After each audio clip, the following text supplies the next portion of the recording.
Good morning, everybody. We're going to go ahead and get started. It's 8:30, so we're ready to go. I want to thank everybody for joining me today. My name is Jennifer Morse. I'm a product evangelist here at MadCap Software.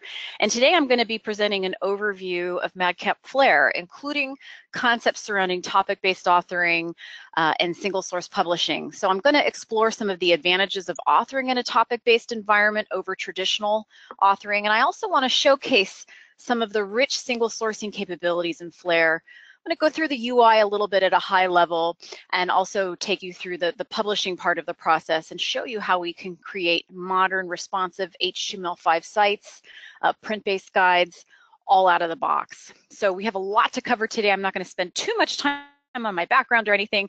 LinkedIn is a wonderful thing. Feel free to pop over there and check out my background if you have any interest at all. But the content is way important, more important than that. So we're going to dive right in since we have a lot to cover.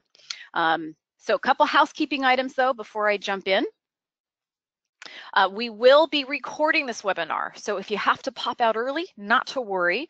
We're going to be sending everybody who signed up a recording of this webinar and a question and answer document. If any questions come in, we'll send it out to everybody that registered. There is a questions panel in GoToWebinar where you can use that area to ask any questions. I won't be stopping during, but I'm hoping there'll be time at the end to handle some of those questions that come in. Whatever we don't get to live, we'll be sure to send out to everybody, as I mentioned, who registered. Hopefully you can all hear me and you can all see my screen. If you can't, feel free to raise your hand or use that question panel and we'll try to help you out as best we can behind the scenes. All right, so with that, let's go ahead and dive right in. So I want to kind of cover quickly some high-level concepts, and there's really three core reasons that drive users and teams to consider adopting Flare for their content management needs.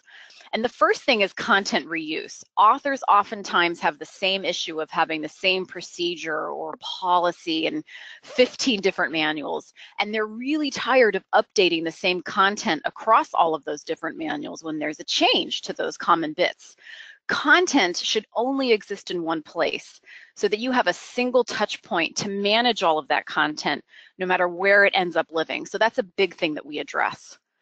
The next thing is this notion of what we call multi-channel publishing, and maybe all these 15 different manuals that I mentioned earlier, maybe that wasn't such a big deal when they were always delivered as one format. Maybe you're only producing PDFs and you're making them available on your site. But maybe you have to have that content delivered as something that's more searchable and navigable online. Maybe you have to be mindful of how people are looking at this information. Maybe it needs to be viewable on a smaller screen width, like a mobile phone or a tablet. So that's the other problem that we solve. All of the content that you write with Flare can be published to all of the different channels that you support, whether they be print-based, they're online, it doesn't matter. And then the next thing is flexibility and ease of use. If we combine that content reuse and the multi-channel publishing benefits, we don't want folks to necessarily have to be XML programmers in order to take advantage of all of this functionality or spend, millions of dollars on a big content management system and years of implementation to make it work. So those are the three things that we're trying to bring to the table here. So now, in terms of companies that use our software, we're found in pretty much every industry that you can imagine. Now, I'm throwing this slide up here. There's a lot of big names, but the tool scales beautifully. We work with many companies, as you see here, in the Fortune 100 that have, hundreds of authors strewn out all over the world who are standardized on Flare. But we also work with teams with one or two authors so that the tool scales wonderfully. It doesn't discriminate in terms of the number of authors that you need. So I just kind of throw that up there as an example. Now, in terms of that very first bullet that I mentioned, that content reuse bullet, I do want to do a quick comparison with something familiar, hopefully to most of you, which is Microsoft Word. The challenge with Microsoft Word is that the things that make it so easy for us to use are some of the things that get in the way of content reuse. And that's because when you're working in Word, you're doing three things at once. It isn't something that you think about because for most of us, it's become second nature. But what's happening is in Word, you're writing all of your content. You're also embedding all of your formatting of that content. What do my bullets look like? What do my paragraph styles look like? What do my heading styles look like? And the last thing that you're doing is you're defining the overall scope of the document. And when I say scope, what I mean is, well, if you're writing a training manual for a particular audience, it's always going to be a training manual for that audience. If it's an installation guide for product A, it's always going to be an installation guide for product A. So essentially what that document is gets baked right into it. And as a result, we really don't have a great content reuse model in Word. The typical thing we have to do in Word is if you need a derivative document or some other version of that original document that you authored. So in my example here, I've got this draft training manual. Let's say you complete it, you send it off to your team, and the boss says, great, looks terrific. But you know what? I need a version of that manual. We have a couple different employee types. Can you make one for the hourly folks and one for the managers? Because 80% of the content may be the same between these, but there may be different procedures depending on what type of employee you are. So not a problem. What you have to do is a save as, and now you've got 2 copies of that original draft to maintain. Again, lots of overlap between these two. Maybe 70, 80% is the same between them. So maybe 2 is not such a big deal. Maybe you can deal with that. But the bigger problem happens if you have to do this more than once.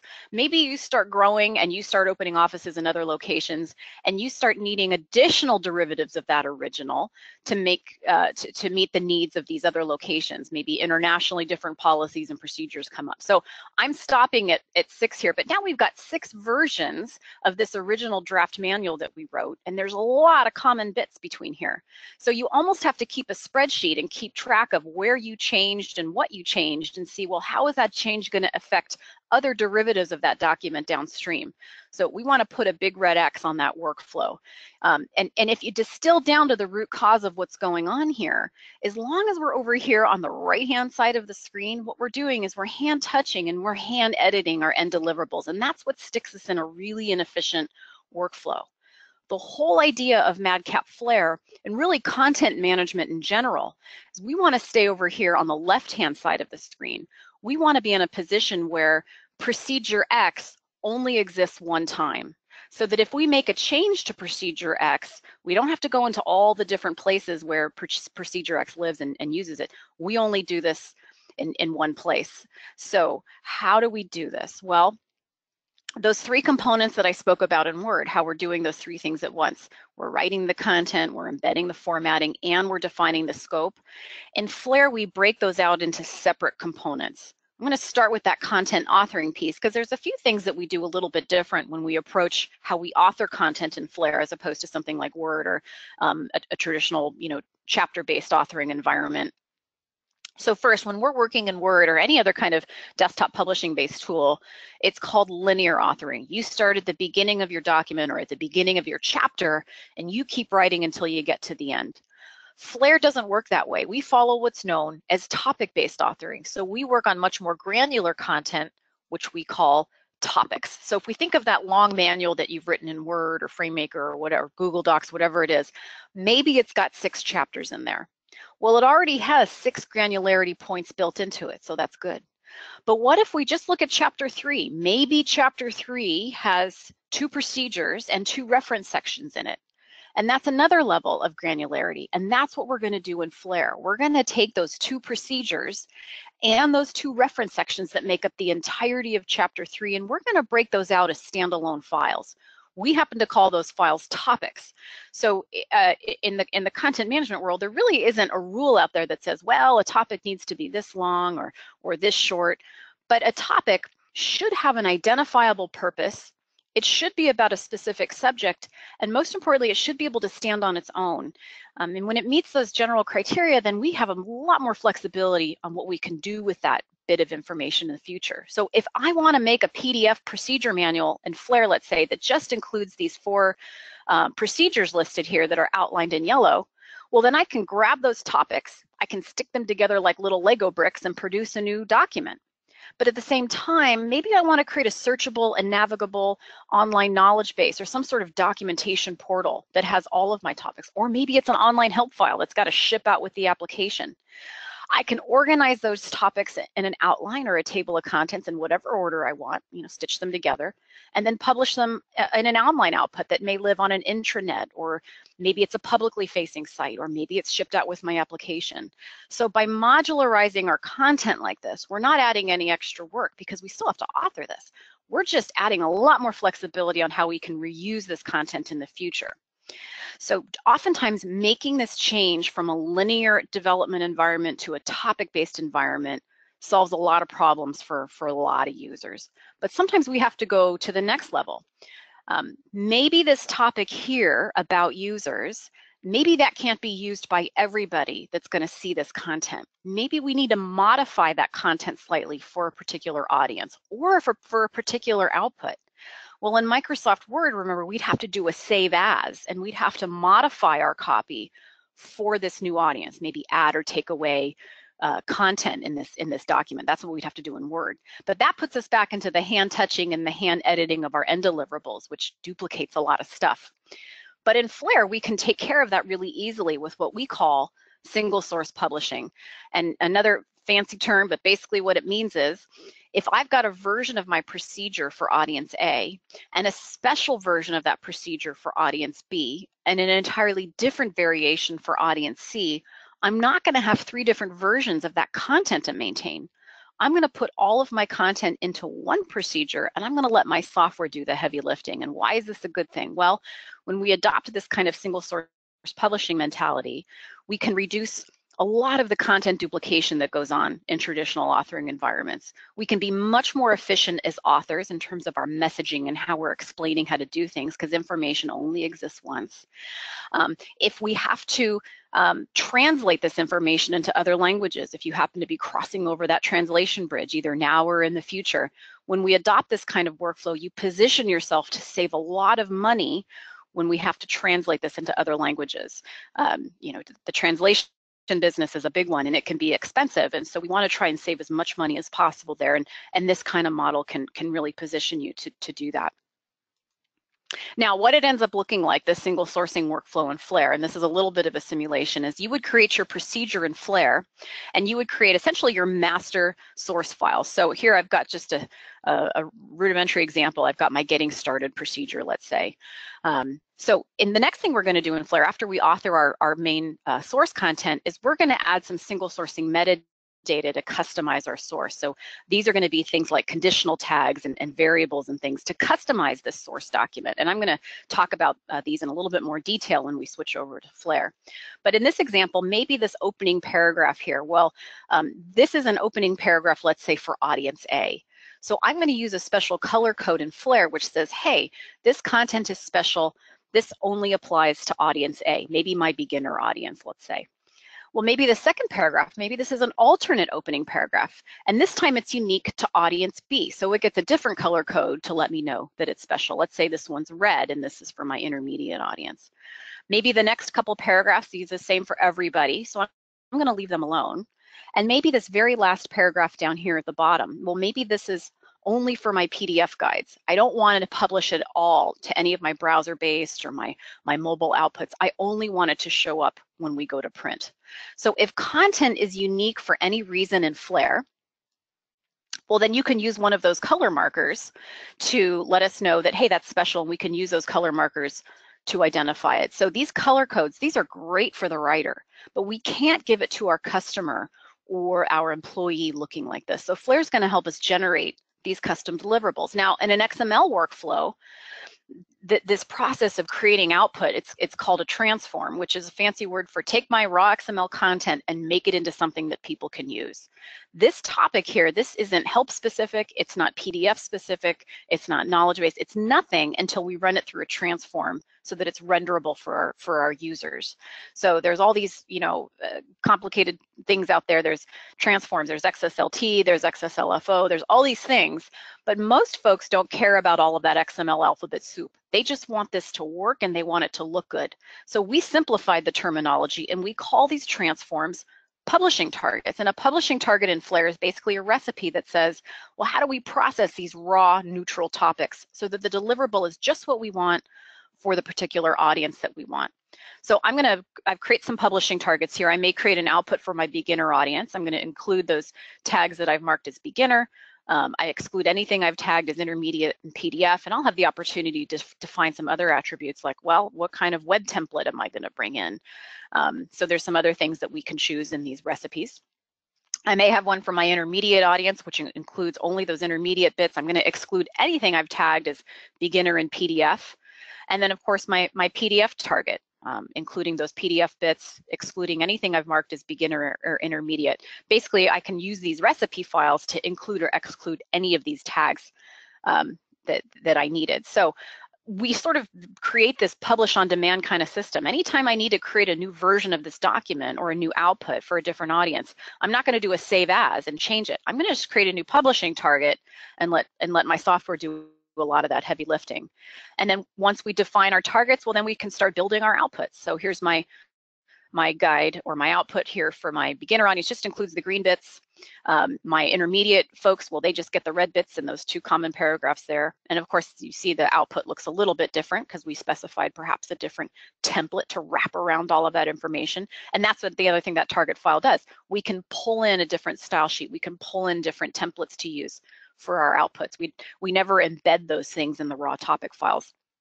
And of my basic PDF file, it just includes those blue bits and those common paragraphs here. Now, I do want to point out that these color codes, they don't show up in our output. I'm only putting that in there to show the continuity of the content here. Those color codes only show up in our editor, which we'll see in just a moment when we switch to Flare. So those are kind of the big picture concepts, but in terms of the real world workflow, it's often 3 steps. So first, we want to give you the capability to import any existing content that you've got. We have importers for a number of files. We can bring in Microsoft Office documents like Word and Excel files. We can bring in FrameMaker and RoboHelp projects in. We can bring in AuthorIt projects. A couple other files here. If you just have loose HTML files, those can come in as topics. If you don't have the old project files and all you have is an old chunk file laying around, well, then we can decompile that upon import and create topics so that you can manipulate that. We're trying to eliminate this copy and paste business, so we do provide imports for a number of different formats. And of course, data maps and data files as well can come in.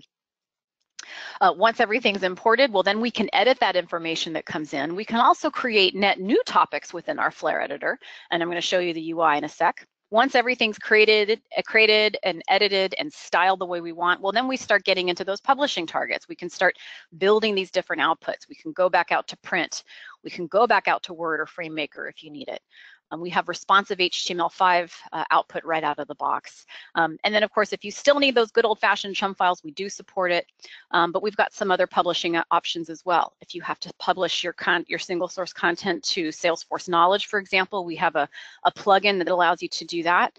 If you need to port your single source content into some other, some different CMS other than creating a Flare generated output, well, then we produce a clean XHTML output, which just removes all of the MadCap specific tags and gives you your single source topics ready to go into some other system that can ingest clean XHTML files. So lots of different options in terms of publishing. So those are kind of the big picture concepts. I'm going to put PowerPoint away now, and I'm going to switch over to Flare.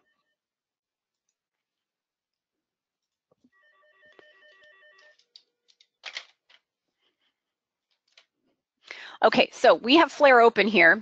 If this is the first time you've seen Flare, I don't know how many of you have opened up the trial or had a chance to tinker, but when we first open up Flare, we come to this home page here.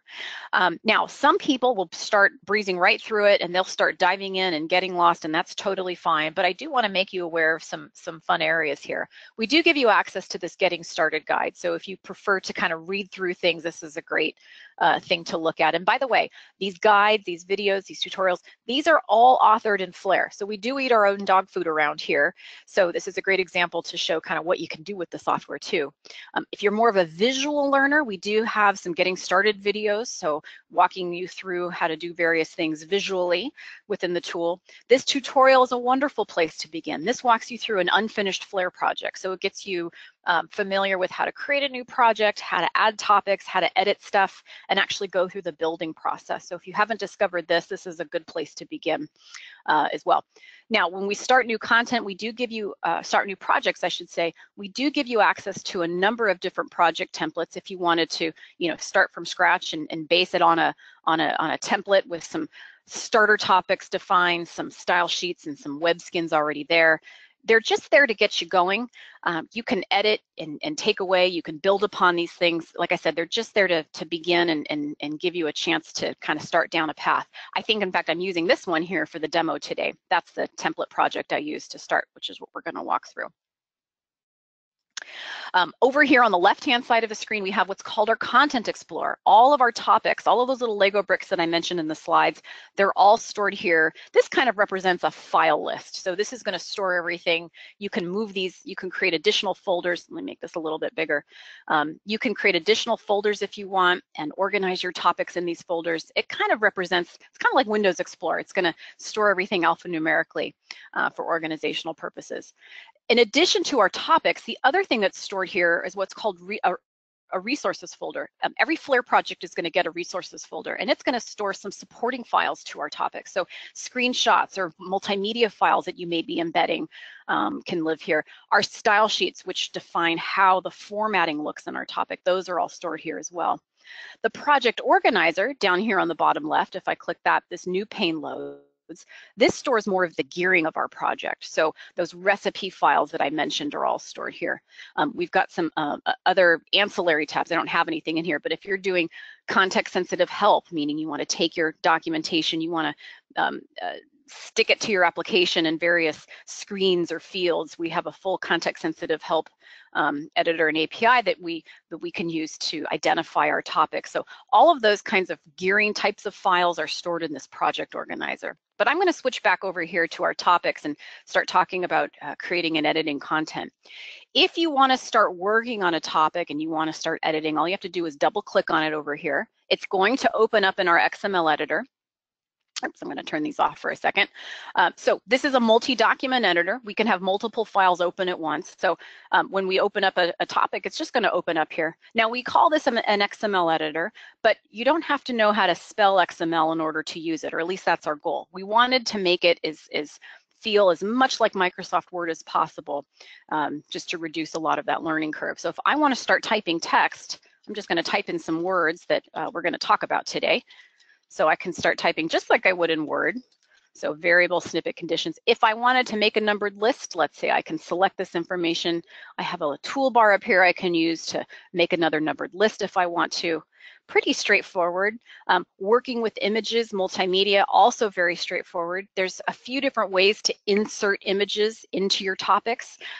We have an insert menu up here, a ribbon menu, where we can insert an image or a multimedia file. If I'm a big fan, when I'm working in Flare, I like the right-click menu because oftentimes I can find many of the things I need to do right from that right-click menu. So if I want to insert an image, I can also right-click and choose Insert. It's going to pull up the same options. If we happen to have an image in our project already that we want to use, we can also drag him into the topic. So if I open up my resources folder, all of my images are stored here. Now this is a template project, so it came with quite a few assets already. But if I grab one, I'll just select FAQs. We get a little bit of a preview of what it looks like. If I want to use it somewhere, I can just drag him in. Now, if there was an image outside of the project that I didn't have an opportunity to use yet, then I can insert it. So I'll go back to that insert menu, and I'll choose image. Now we get a couple dialogues here. This replicates the same folder structure that's going on over here. But if I want to bring in an image that's not in my project yet, I can click this little ellipsis button and I can browse out to any location on my own machine on the network and grab him. So I'm going to go ahead and select this, and we get a little bit of a preview of what it's going to be, and I'll click OK. And Flare's going to say, hey, do you want to copy this into the project so that you can use it again and again? And the answer is yes. So when we put him in, he may be a little bit large. We can always resize that image if we want to and shrink him down. So again, pretty straightforward in terms of the basic editing environment. Now, there are some other features that give us a little bit more power that make it easy for us to achieve a single sourcing workflow and ensure that we're reusing as much content as we can. So we can use elements like variables and snippets and those color-coded conditional markers that I mentioned in the slide. So if we just take a look at this first line here, let's talk a little bit about variables. We can see this word FictionSoft is grayed out, and he's kind of got some polka dots behind him. I can't actually click in here and edit this word. That's because Flare's telling us that this is a variable. It's a product name variable. If we hover over it, it tells us specifically. And what's a variable in Flare? Well, it's a placeholder for text or any short string of information. The benefit to using a variable is that it gives us a single place to define what that text is, and we can define what that text is project-wide.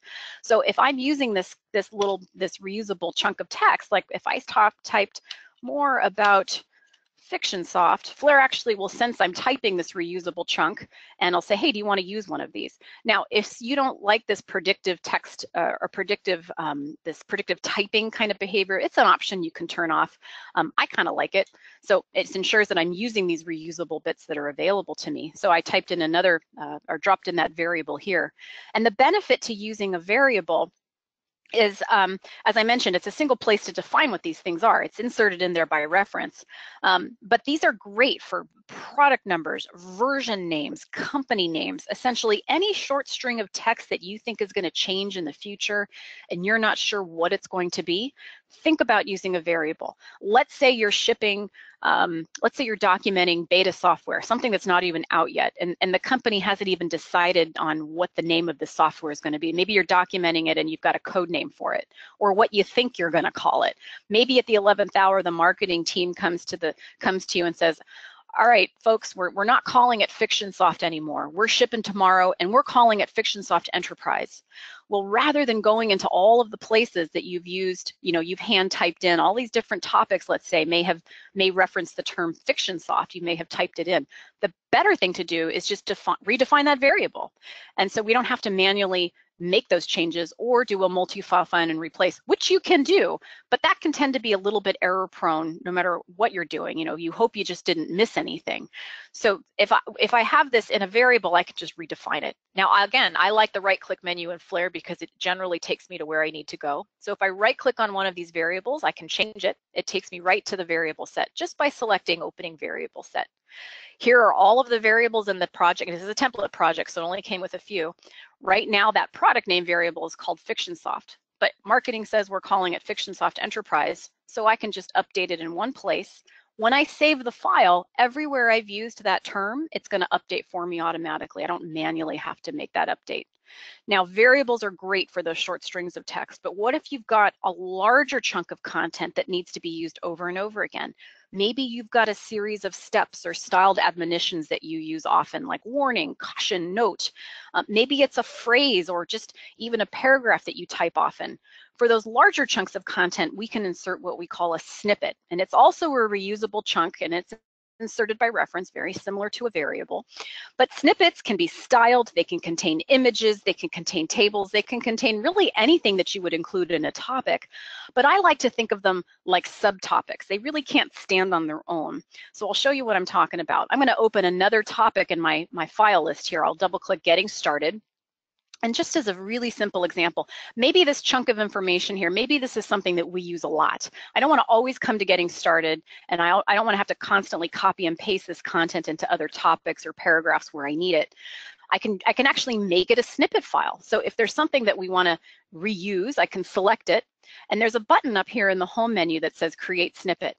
Now, Flare's going to ask me to give it a name. I'm just going to keep it New Snippet since I'm only going to do this once, but you could have as many snippet files as you want. By default, it's going to drop it in that resources folder, in that folder over here called Snippets, so that we have easy access to it and we can use it again and again. So I'll click Create.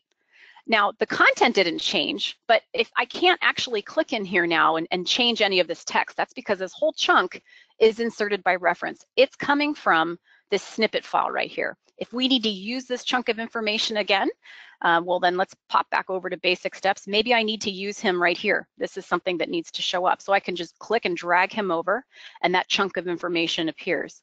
So again, if it's a larger piece of text or something that needs to be styled, think about using a snippet. Because again, the beauty of this is if you're shipping tomorrow and somebody says, well, this third procedure or this third feature or this third step, we got to get rid of it. We're not doing that with tomorrow's release. I don't have to go and manually edit that text. I can just come to my snippet file. So I'll double click on it and it's going to open in our XML editor. So now we can edit this information. I can select this content and they told me that we're not shipping with that feature anymore. So I'm going to delete it. Once I save that file, everywhere I've used that chunk of information, everywhere I've inserted that snippet, it's going to change and update for me. So a huge time saver when it comes to those repetitive chunks of content that we use often. Now, once you get comfortable with the basic editor, there are some other editor features that we can expose that give us a little bit more understanding about document structure. So at the very bottom of my editor, when I click this button, my editor is going to change a little bit, and you see these, what we call our XML structure bars show up.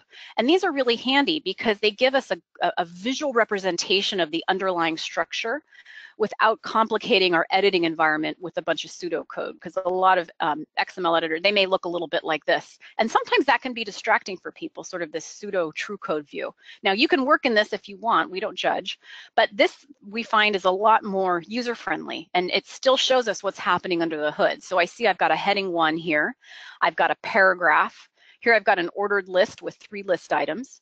I've got a MadCap snippet block. And what's wonderful about these things is that we can use this to manipulate content structurally. So let's say, for example, and this can be a little challenging in Word, maybe we decide that this step number 3, this is in the wrong position. He needs to be step number 2. Well, I can use the structure bar to actually drag it. Every time we see this little blue arrow, that's saying, okay, yeah, it's legally valid for you from a list item standpoint to put me there. So I can just drop it here. So step number 3 became step number 2. I'm not doing my copy, cut, paste, fix list or break list, fix list thing that I got to do in Microsoft Word. I can move these things at a structural level. So this is kind of simple, but imagine a much more complicated table or numbered list that you're working with. It's really easy to move things around structurally with these structure bars so that things like tables don't blow up if we start moving rows and columns. So really handy to use these guys. Now we can also use these structure bars to show us what's going on conditionally. Remember we talked about in the slides how we can use those conditional markers to mark up our text if content is unique for any reason at all. So if step number 2 here, maybe this is sensitive information for a particular audience that I'm writing for, what I can do is I can apply a conditional tag to this because we may need to remove it. I can use the structure bar to do it. I can right click and I can pull up my conditional tags. Now this is a template project, so it gave me 4 to start with here. But when you tinker with Flare, if you have the opportunity, you can create any number of conditional tags you want. You can call them whatever you want and give them whatever color you want. I'm just going to use what the template project gave me for the demo. So I'm going to choose red here. So this is PDF only. Okay, so there's that color code to let me know that it's special. I only want this stuff to show up when we go to PDF, let's say, or any print-based output. I don't want it to show up in any of our web-based or our browser-based outputs. So I can apply a condition tag to that. I can apply a conditional tag to an image. Maybe this guy is sensitive information for whatever reason. So I'm going to put a condition tag on that one too. We can even conditionalize down to the character level. If you wanted to remove a punctuation mark, you can, or perhaps a word. I'll go ahead and apply a condition tag to this word too. So we can mark up our content like this with all of the different conditions that we've got in our project. We can even overlap conditions as well. Now, sometimes it's handy though, when we're marking up our source topic like this, sometimes it's helpful to see what is this topic going to look like when we go to PDF or HTML5 with these conditions applied. And we don't necessarily want to build the whole thing and go to this basic steps and check it out in every single output. So we do give you the ability to preview this topic and the different targets that you're generating. So there's a little preview button up here. Now, when you click this little arrow, what this is showing you, these are all of the targets that are in the project. Again, template project, so it came with some targets or recipe files already pre-baked in there. So we can preview this topic in our different recipes. So maybe I want to see, well, how is this going to look in one of my browser-based outputs, in my HTML5 one, let's say. So I'll invoke this guy over here. Now this is, if you work in a dual monitor situation, you can take this window and drag it over to another screen if you want. You can also dock it. This is a dynamic preview window. So we can compare what our source looks like and how it's going to look in how the text is going to look in our output. So we can see that the word basic is removed. Again, it's an HTML5 output. So we told that target, don't include anything you've marked as PDF. So the preview is respecting those conditions that we applied. So basic is gone. Oops, I hit the refresh button. Let's come down here. This image is gone because we told it to be removed. And you'll notice too that step number 2 is removed. So and when we conditionalize out these lists like this, the numbers are going to self-heal as well. I'm not left with anything out of sorts just because we removed one of those list items. It's not going to say 1 and 3. It is dynamic, so we can continue to work if we want. So if I keep writing, then the minute I save that file, my preview is going to update for me, and it's going to show me how things are looking. And we can toggle. Maybe we want to see how it looks in any of these different outputs, we can. So real estate purposes, I'm going to put the preview away, but this is nice. You can dock it and keep it over here on the right if you want to continue to work and preview how this is going to look, or at least to get a sense of how those conditions are going to be respected. So I'll go ahead and close him and put him away. Now, another key concept in Flare is how formatting is controlled. Flare uses the Cascading Style Sheet language to control the formatting of all of our content. So what do our styles look like? What do our headings look like? Our paragraphs, our spacing, all of that's controlled by a Cascading Style Sheet. These projects, these template projects, if you start one from one of these templates, it comes with some style sheets and some style properties already defined, like heading size and color or table styles, but you can change any of those things. So in Flare, if we get some sort of response from marketing or corporate that says, hey, we're changing the look and feel of everything, our headings and our subheadings, we're changing the fonts, we're changing the colors. It's really tempting to just come in here and make a manual override. And let's say we'll manually make these, from this grayish black to some, purple color up here. We can change the text color to purple. The problem with that is that you got to manually do that in every single topic, and not a lot of people have time for that. It's really not best practice. The better thing to do is to use our style sheet to make those changes. Few different ways to get to our style sheet. We can come over here and we can double click on the style sheet, and it's going to open up in its editor. And we can make changes to, so it knew I was in heading 1, so it selected it. So if I need to change the font of the heading 1 or the color of that heading 1, I can use the style sheet editor to make that change. Or we've got this option now. Let me go back to basic steps. One thing we just had a version release recently, and we included a fun new feature called the formatting window, or it's the style inspector window, I should say. If anybody on the call has ever used the dev tools in a browser, so if you're in a browser, if you're looking at a web page and you click F12, you get that style inspector, the ability to click on various elements of the web page, and it's going to show you what CSS properties are in place. We built a similar function in Flare because it makes it really easy to make updates to our styling information. So in the home ribbon, there's this formatting window. When we click this, it's going to invoke that style inspector. So this is what it looks like. It's pretty simple, pretty straightforward. But if we start clicking around in our editor here, our style inspector is going to change. So I've selected H1. This is showing me all of the properties that are set for that H1. It's also showing me what it's inheriting from the body tag as well. So if we need to make a change, what we can do is we can just say, well, let's say we got to make a different color for our headings. I'm going to add the color property. And now we have the opportunity to pick a color. We can either pick from this list. We can use this little screen color picker here. So if I select the eyedropper, it's going to let me hover over any color on the page or some other website and drop in that hex value for me already. But I'm just going to keep it simple. I'm going to choose this crazy purple color because that's what marketing said we have to do. So now what it did is, instead of just making a change to this topic, it wrote that change to the Cascading Style Sheet. So I can see the changes that I make to my style sheet right away when I make a change in this style inspector, and see how it's going to affect things live. So if I look at any other topic, we can see, oh, I don't have my structure bars turned on.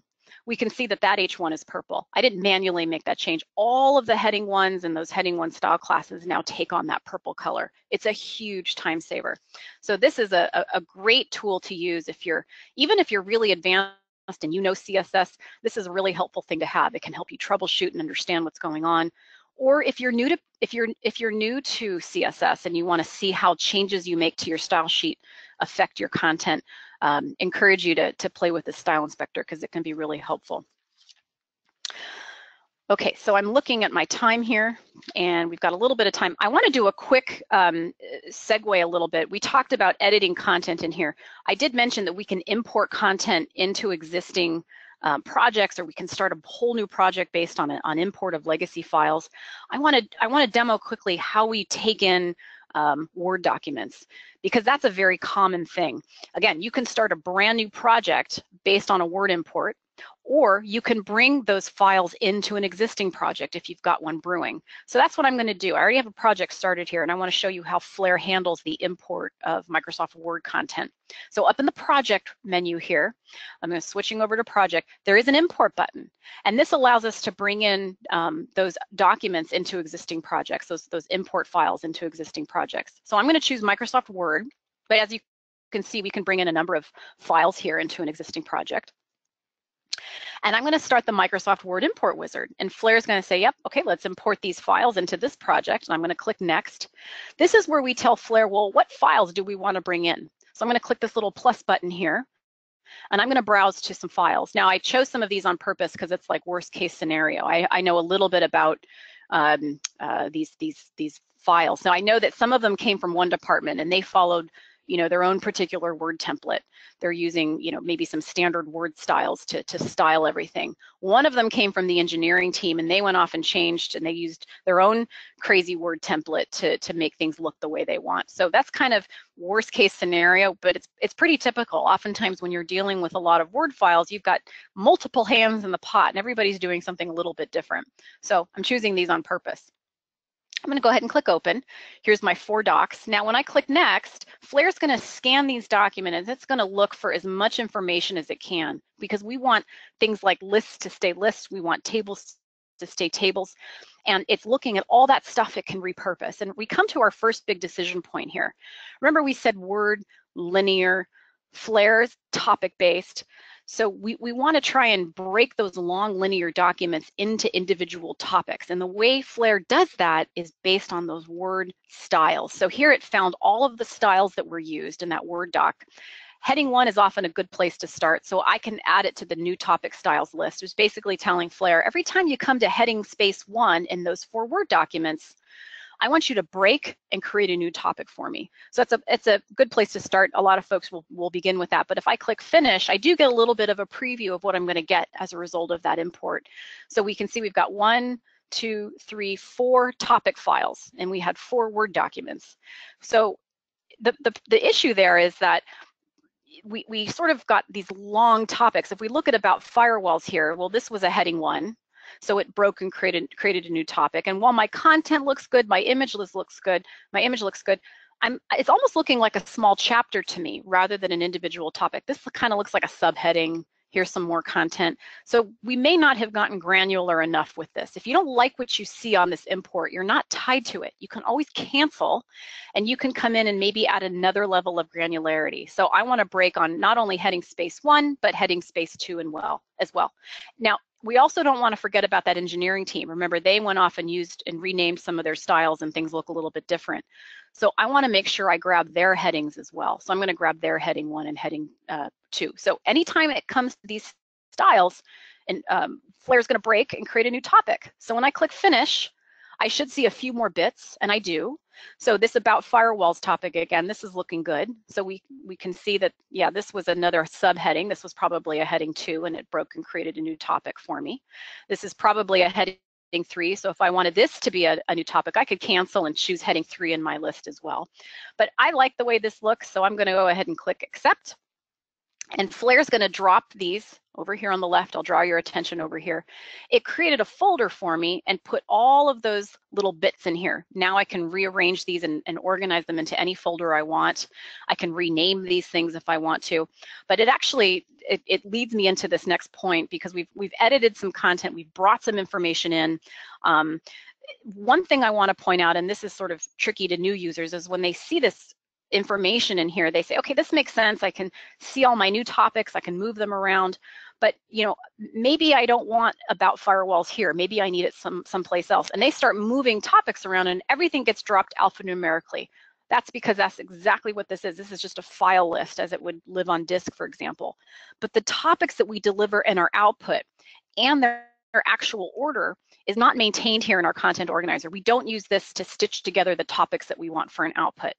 We do that in a different place. It's down in our project organizer. I'm going to switch this for a second.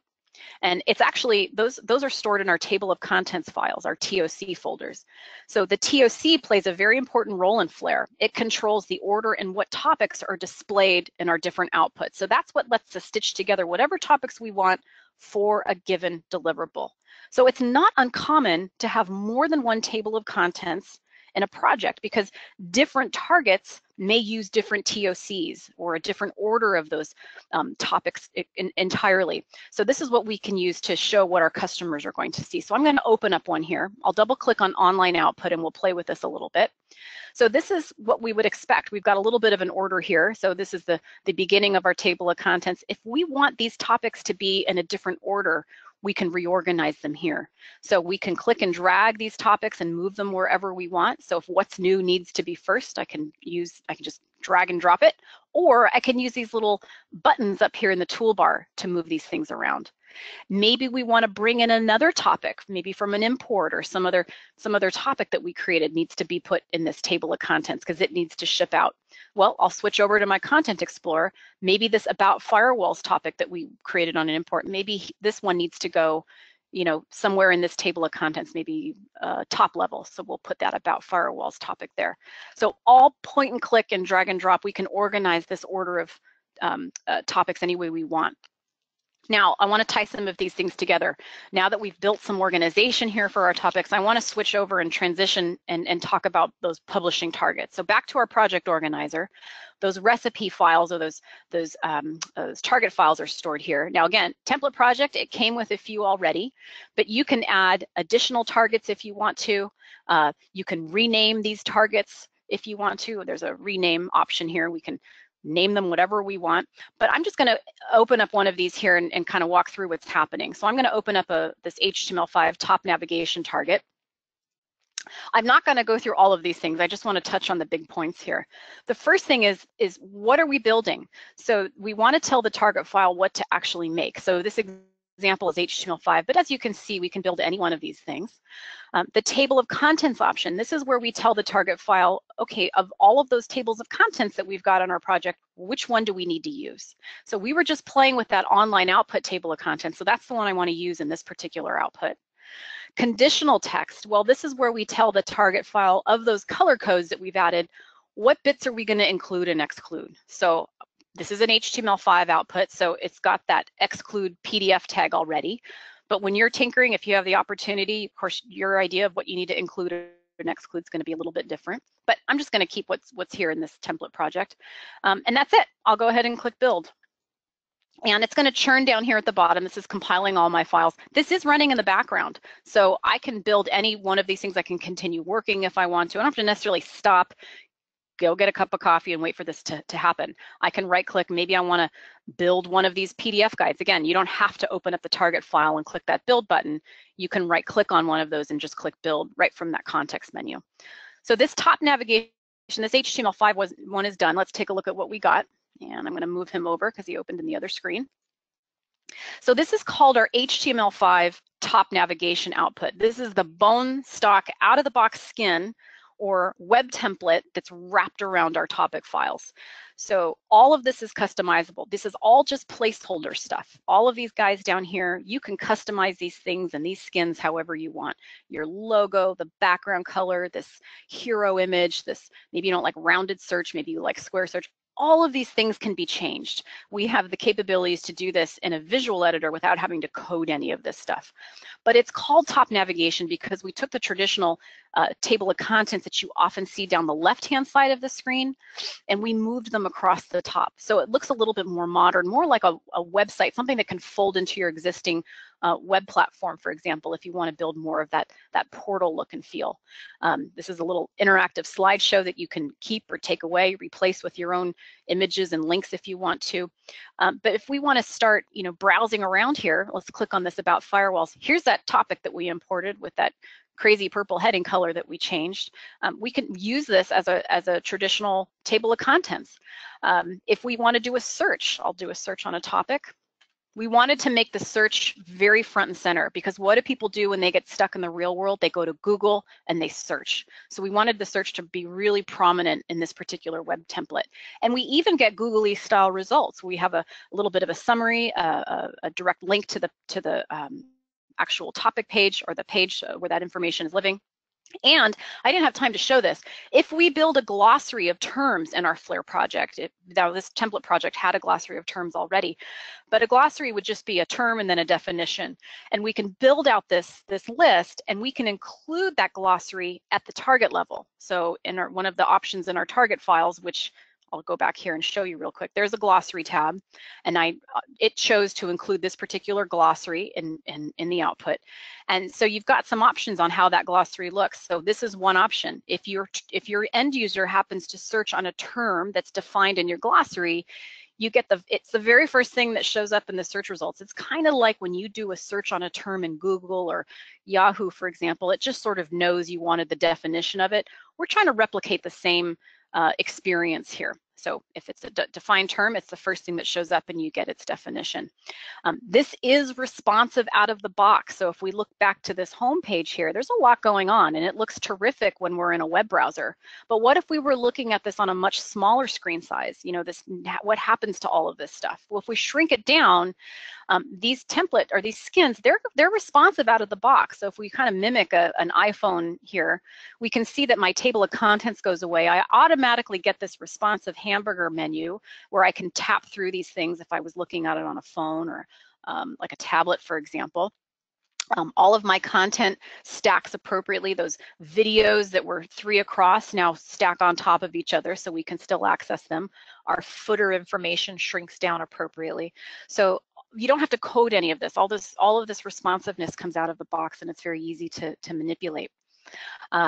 So we're getting towards the end here, and I want to make sure I have time for some questions. But before I switch over there, I just want to show you, we have some, again, this is just, bone stock out of the box. Beauty is in the eye of the beholder when it comes to look and feel. When we see externally facing examples of what our customers all over the world are doing with Flare, we like to include it in our customer showcase here. So if you want to get a sense of what other people are doing with those template files and customizing them, this is a wonderful place to go. I'm just pulling up some examples here. Here's a customer, Hewlett Packard. So they author all of their doc centers in Flare. So here's a help center that they created, and this is all authored in Flare. As you can see, they customized their homepage a little bit. All of these link to separate Flare generated sites. So if we take a look at this guy, this is all authored and published right out of Flare. So here's that table of contents across the top that they styled. So you can see you can get really creative with these things. If you prefer more of the traditional, again, this is TopNav. I'm pulling up another example here from Oracle. They use our software for many of their products. They're also doing the HTML5 out of Flare, but they took a slightly different approach to their skin or their web template. They're using what's called our tri-pane HTML5, not top navigation. So we have the traditional table of contents that lives down the left-hand side, and our topic opens up in the right. So you have 2 choices, and you can style these things. As you can see, they used their own logos and colors and changed the open and close book to these little triangles. Here's the search, which is still there. So you have a lot of choices in look and feel when you're in Flare. You're never stuck in one type of format. You can make these changes on a dime. PDF, as you can see, I pulled up a PDF example here. Here's a company, it's not a small PDF. This is almost a 2,500 page PDF. So we can produce really short, really long print-based examples too. And they created their own PDF template to wrap around their topics. So their own custom headers, their own footers down here. Here's their dynamically built table of contents, custom chapter start page. So you can get very creative and do some amazing looking things with PDF right out of the box. We don't have to post-process any of this stuff. All right, so we're getting towards the end, and I see a couple questions coming in, but before we do, I'm just going to come back up here, and I have a few slides I want to remind everybody of. Since you signed up for the webinar today, we do have some training courses that we're offering this month. If you want to take some of your CSS or single sourcing skills to the next level, you get a $100 discount for signing up today for these 2 training classes, and those are available to you. For any details or for any questions on registering, drop sales a line, and they're happy to help you out. I do also want to remind you, when I was going through the beginning, I said that, we've got a number of project templates that you can use right from the Flare UI. Well, we added a new gallery of additional project templates that you can use. So we didn't bake them into the tool, but you can go to our website and they're all free to download, and you can download these additional template projects. We have samples published up there so you can see how they look, but again, they're just there to get you going. You can change out all of the text and the tiles and the logo, but it's a wonderful way to use something to kind of get you started and customize it to your own look and feel. And then the last thing I just want to remind everybody is our user conference is coming up in June. If you have the opportunity to come, it's in beautiful San Diego, California. We have our full schedule and speaker lineup available. Some of the sessions, if you're wanting to learn Flare, or if you're a current Flare user, the sessions are super helpful. But there's also a lot of tool agnostic sessions as well. So our speakers and the sessions are up on the site. Pop over there and take a look and see if that's of interest. Now I want to just transition quickly in the last few minutes here, and I want to take a look at some questions. I'm going to put my thank you slide up so that you have my name. Okay, so let me just read this question. What if you have a topic that's in 2 different documents, but the documents have different formatting? How do you get around that? That's a wonderful question. What you can do in Flare, and I didn't have time to show this, but we have the opportunity to not only single source our content, we can also single source our style sheets as well. So one example where this comes up, and maybe this is kind of where you were going, is when you produce your web-based outputs. Let me go back to Flare and bring up an example. Let me go here. So when we're looking at this, let's say, here I'm looking at my what's new document. It's living beautifully in our web-based output. But maybe this what's new topic, maybe this also is going to live in a PDF guide, for example, and we want it to take on a slightly different look and feel. We don't want it to have any colored text. We want it to be all black and white, because if people print that out, we don't want to use up any colored ink. Well, in Flare, we can have what are called style sheet mediums, and it's a way to have a single style sheet that defines what our formatting looks like, but it may change slightly depending on maybe the output that we're producing. So we may have a default sort of web version of our style sheet where our heading 1s are purple, and we've got this, this green font here for this element. But when we go to PDF, we want Flare to detect, don't use any color. I want you to be all grayscale colors, and I want you to have like Times New Roman. We want a serif type font. In Flare, we can create we can have a print version of our style sheet and just change the settings that we want when we go to print. So we have one style sheet, but we can define what those different things are depending on what we're producing, and maintain a single version of our style sheet. So I hope that helps. And when I send out the question and answer document, I'll put in some additional links to where you can read more about style sheet mediums and how it solves that problem of having different documents having the same content but different formatting for those documents. Very good question, and I hope that helps. So then here's another question. Can we do lots of cleanup in Word first before importing to Flare to ensure an easier project? What's your best practice about this? This is a terrific question.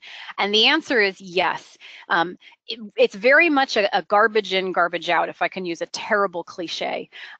Flare can't magically, produce unicorns. So it's the great idea. If you've got a lot of legacy Word content that you want to bring in, use it as an opportunity to take inventory. What do we want to bring in? What can we leave out? And of that stuff we want to bring in, is it as clean as possible? It doesn't necessarily have to be styled the way you want, because once the content comes in, well, then you can use the Flare styling power, the power of those cascading style sheets to adjust the look and feel. But where you get a lot of benefit to cleaning up those Word docs first is removing all of the local formatting in that Word doc. So for the starts of those sections where somebody manually highlighted the text and went up to the Word formatting window and made it bold and 18 point to make it look like a heading, the better thing is to clear out all of that inline formatting and use those word styles rather, just to drop in some heading levels so that Flare can easily break them up into topics. And then you can apply the style sheets globally to those topics and format them a lot easier. So good idea to remove all of that inline formatting of those legacy Word docs first. Use some basic Word styles, even just the ones that are in there, just so that Flare can detect those styles and you can easily chunk up content and then just apply style sheets in one fell swoop once you're in the Flare editor. So I hope that helps. Here's another good question. Can the build compile process be automated on a schedule out of the box? The answer is yes. So we can build all of these targets. I'll go back to Flare. We can build all of these targets here. So instead of manually kicking off a build, there's a few things we can do. We can create what's called a batch target. So I can add a batch target. And this is going to let me choose all of the targets I want to include in a batch. So maybe I want to build all 3 of these in this particular batch. And then what I can do is I can apply a schedule to it. I have to create a scheduled task. So I can create basically use the Windows scheduler to say, build this batch target.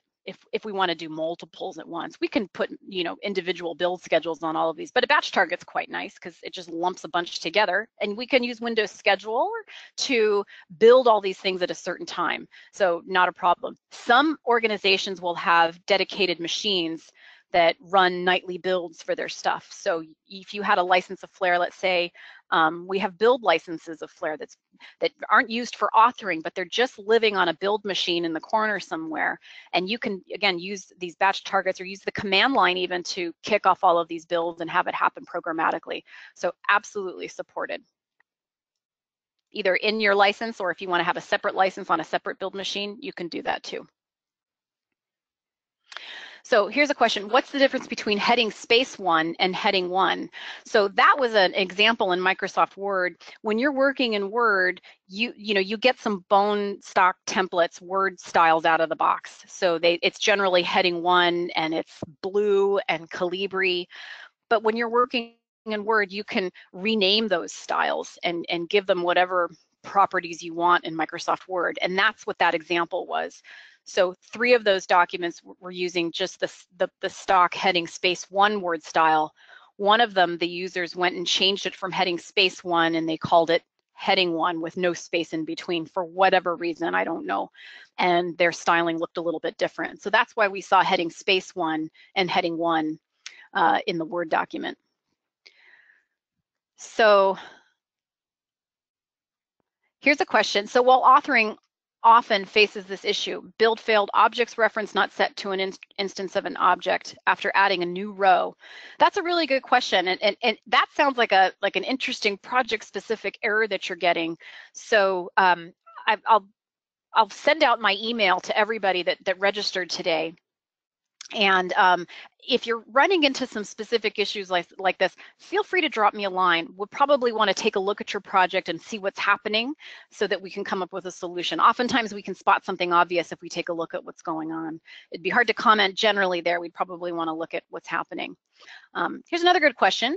What is MadCap Pulse? Well, MadCap Pulse is a separate tool that we offer. It's a server-based tool, and MadCap Pulse is great for running on your published outputs. Pulse looks at all of your published content and captures metrics on how users are looking at your content. So let me go back to an output here and I'll kind of summarize.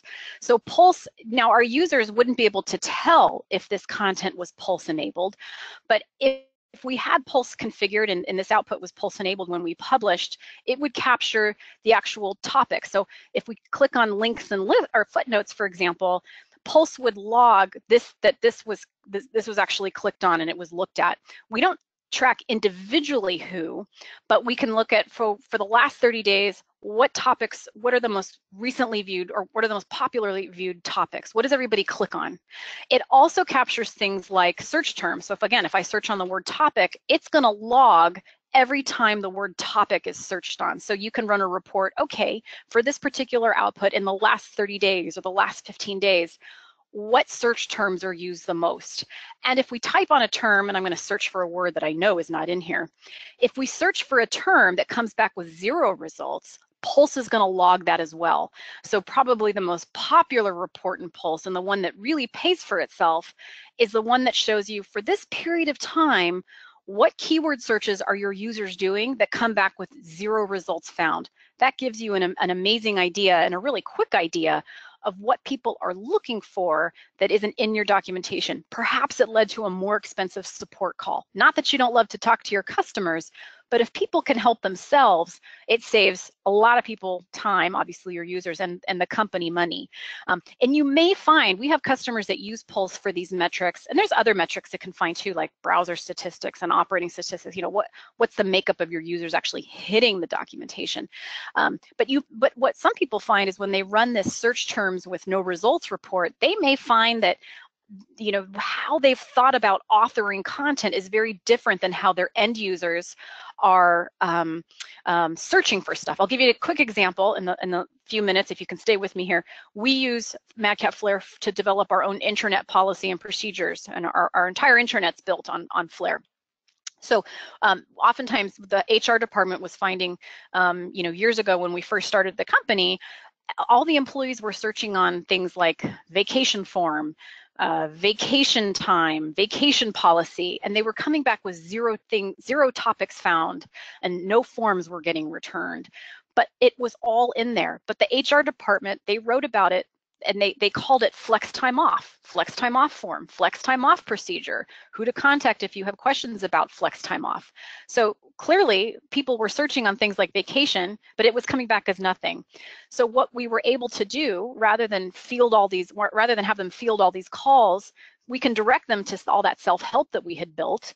They just made some quick synonym relationships, which you can do in Flare or in Pulse. It doesn't matter. It's basically a really simple dialogue that says flex time off equals vacation time. And we just made it equal so that it's bidirectional, so that no matter what you searched on, whether it's flex time off or vacation time, the employees were quickly finding all the procedures and the policies and the forms that they need. We didn't have to rewrite anything. We just made a quick synonym relationship. So sometimes Pulse can be helpful to run on your published output, not just because the information's not there, but to maybe rethink how you've authored your stuff, because how your customers search on it may be very different than how you thought about documenting it. So that's what can be helpful there. So great questions. I'll keep this open for just a second. What I'll do, and because I don't have my email address on that PowerPoint, I apologize. So let me just type it in real quick. So we'll go to this topic here, and let me get rid of all this stuff, and I'll just type in my email address so you have it if you want to jot this down. If you have any questions on what we covered today, you know, please let me know. I'm happy to help. If I don't have an answer, I'll certainly get with our tech support team and they can help you. And yeah, so I'll keep it open for just a sec. Again, we'll send out a question and answer document to everybody. We'll send out the recording once it's all been rendered. I really want to thank you for joining me today. I know we covered a lot in this 60 minutes together. I hope you'll have an opportunity to download the trial version. We have a trial version on our website. I'll just pull it up quickly here. And let me go to the trials. So right up here, we have free trials, no obligation. You can come to Flare or any of our tools and choose whatever you want to try out, and you'll get an email with the link to download everything. You also have a direct access to our tech support team while you're testing. If you have any questions about what you're doing, or you're not sure what button to push or knob to turn to get the result you want, contact our support team. We're happy to help you out. So thank you again for everybody for joining us today. I know it's in the evening for most of you, so I really do appreciate it, and we hope to see you on another webinar, and have a great rest of the week. Take care.